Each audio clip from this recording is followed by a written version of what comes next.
Hi, in this video we are going to practice with questions and negations with there is and there are. The objective that we have for this lesson is to use there is or there are in interrogative and negative statements. All right? Let's have a review first of affirmative statements. We have studied already this. We have used there is and there are in affirmative statements. And they usually go like this. There are 24 computers in the computer lab. Why do we use there are? Because there is considered like a subject, the subject of the sentence. And there is the subject, and then we have the verb, or in this case is an auxiliary verb, the verb be. And that is the regular structure, the order, subject and then verb, for affirmative statements or sentences. All right, there are. Now, when we want to ask a question in the interrogative form, for example, we use the auxiliary first. Remember that we always use the auxiliary first and then the subject, and that's why we say, are there any computers in the dance room? Why do we use are there in that order? Because be is the auxiliary, there is the subject, and that is why we place them in that order. When we're asking about some noun and questions, we use any for the word as the word that precedes the noun, because we don't know if that noun exists or doesn't exist. So it is very common to use any in interrogative statements, in questions. All right? So any, in that case, it is some quantifier that is asking if there is any quantity of that, if that object exists or doesn't exist. So that is very common. Are there any computers? We could also use that in the singular. Is there any computer in the dance room? Or we could say, is there a computer, if we want to ask specifically about that quantity, a computer, like one computer, any computer. So that is very common to use. For negations, we use, remember, the adverb not after the auxiliary. Remember that? But let me show you some very, very common negation, which is called the absolute negation. And let me show you how it works. If we want to negate, to say no to something, we say no. That is the absolute negation first. And we could say, there are no computers. If we say no computers, we are actually negating the existence of computers at all. And we use no to negate nouns. We say, there are no computers. It means that no means zero. There are 0 computers in the dance room. Okay? That is the most typical negation that we have in English. We just negate the noun with no. But we can also negate the verb. To negate the verb or the auxiliary, we use the adverb not. And that's why we can say, no, there are not any computers in the dance room. Oh, listen, as you can see here, we have any again. Actually, when we have the word any in a negation, we use it actually to mean no computers, because we have the word not. We don't need to repeat, there are not, we negated the verb, there are not no computers. So instead of saying there are not no computers, because that is a double negation and that is not possible, that is not legal in English, we say there are not any computers in the dance room. All right? Now, that there are not can be contracted, and we can say there aren't any computers. Pay attention to the pronunciation of the contraction. Aren't. We say there are, and then we just add n't. There aren't any computers in the dance room. We never say aren't. No, because we never say are. We say are, aren't any computers in the dance room. All right? Let's see some practice questions. Are there 30 computers in the computer lab? Why do we say 30? If we want to ask specifically about a quantity, we could say, are there 30 computers? So that is a valid question as well, specifying the quantity. We could say, is there a computer? Are there 2 computers? Are there 30 computers in the computer lab? No, there aren't 30 computers in the computer lab. There are only 24, right? We can specify the quantity there. Let me give you some more examples. Is there a TV in your bedroom? A TV. But we can also say, is there any TV in your bedroom? If we have no idea if a TV exists there, we say any. If we want to ask about one, we say, is there a TV in your bedroom? Of course, you can say, is there one TV? But that is not very common, all right?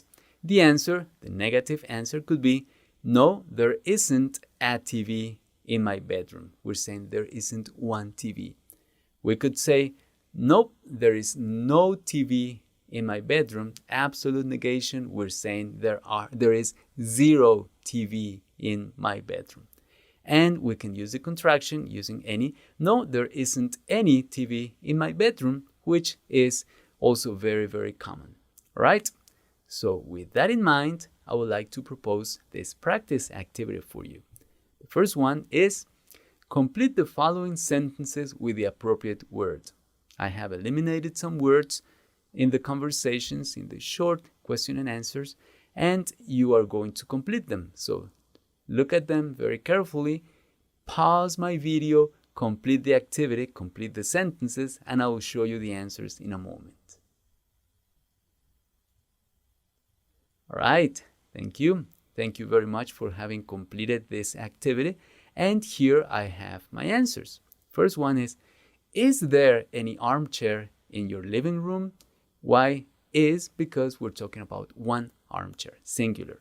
No, there isn't any armchair in my living room. Isn't. So we're using the contraction there. And singular. And negation, of course. Are there 2 tables in your kitchen? Why are? Because we're talking about 2 tables. It means plural. Yes, there are 2 tables in the kitchen. Is there a mirror in your bathroom? Yes, there is a mirror in my bathroom. So we use a because in the answer we said a and we were missing the word there. All right? And we use in my bathroom. Why? Because they were asking, is there a mirror in your bathroom? So if they're talking to me, I answer in my bathroom. All right? The next one, we're talking about bookcases. Are there any bookcases in your bedroom?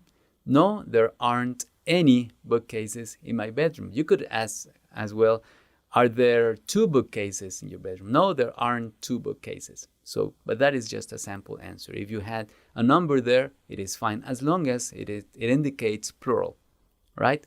And finally, we have the whole question here missing.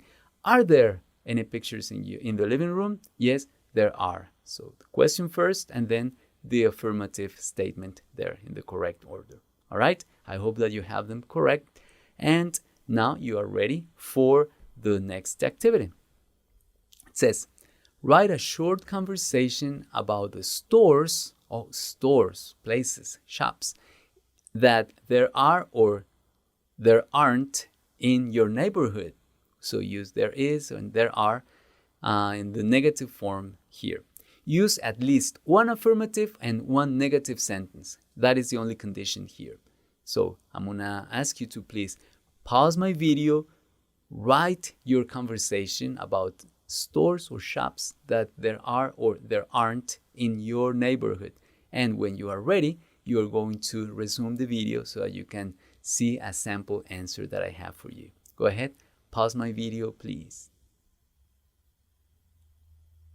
All right, thank you. Thank you very much for having completed that activity. And here I have some sample conversation. I'm going to read it with you and you can make sure that you understand what we used there, why we used those affirmative and negative constructions.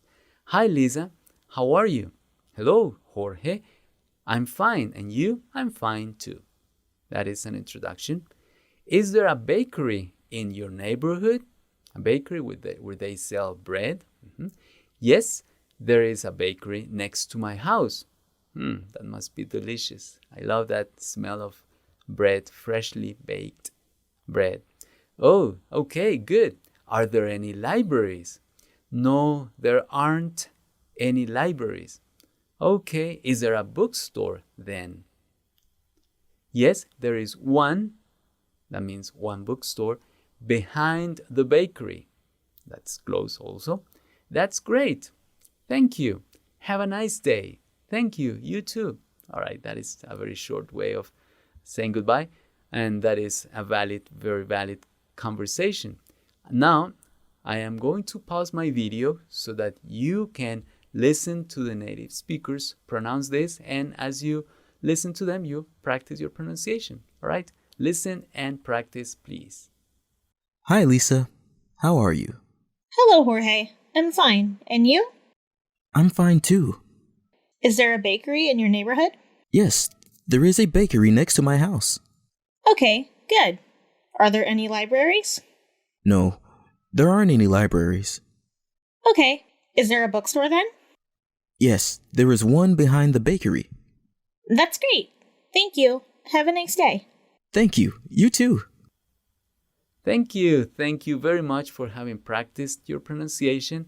And now I would like to ask you to remember that we have discussed there is and there are in the negative and in the interrogative structure. First questions and then negative answers. All right? Remember that you can use a or a number or any for the question, and then you can answer with a number or with any in the negative form. All right? Thank you. Thank you very much for having completed this activity, and I will see you in the next one.